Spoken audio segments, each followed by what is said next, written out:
Hey YouTube, this is Keith. This week I've got a video comparing the Yamaha Super Tenere and the FJR 1300. I recently had a chance to ride the FJR. A friend of mine has one and let me borrow it for a bit. And I also had some seat time on it last year for several hours. And I thought it would be a worthwhile comparison for those of you in the market for a new Yamaha and are thinking about one of these two bikes. Now these are both pretty big bikes, and although they may seem really different, I can tell you that there's a lot of similarities, more than I initially thought. Both bikes have electronic suspension as an option, and even if you don't get that option, the gauge package looks pretty similar, except the FJR has an analog tachometer.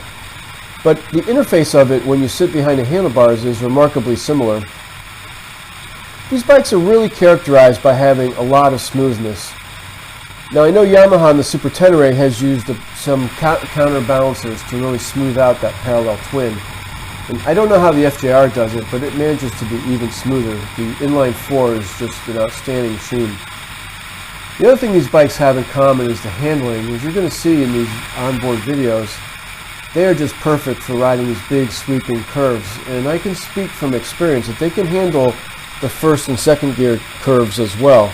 They're just really a lot of fun. And although these are big bikes, I don't know the FJR, but my Tenere weighs about 600 pounds. I found that both bikes are really easy to ride right off the bat. I'm only 5'9", 170 pounds, and I felt at home pretty easily on both of these bikes. So they're really good for those of you just learning or not sure if you can get into a bigger bike or moving up from something else. I can tell you that these bikes are really pretty intuitive.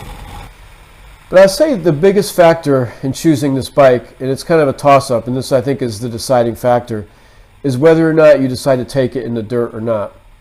If you go in the dirt, take the Tenere. If you have no intentions of riding in the dirt at all, the FJR is going to make you one happy rider. It is just perfect in every way as a street bike. You won't be disappointed.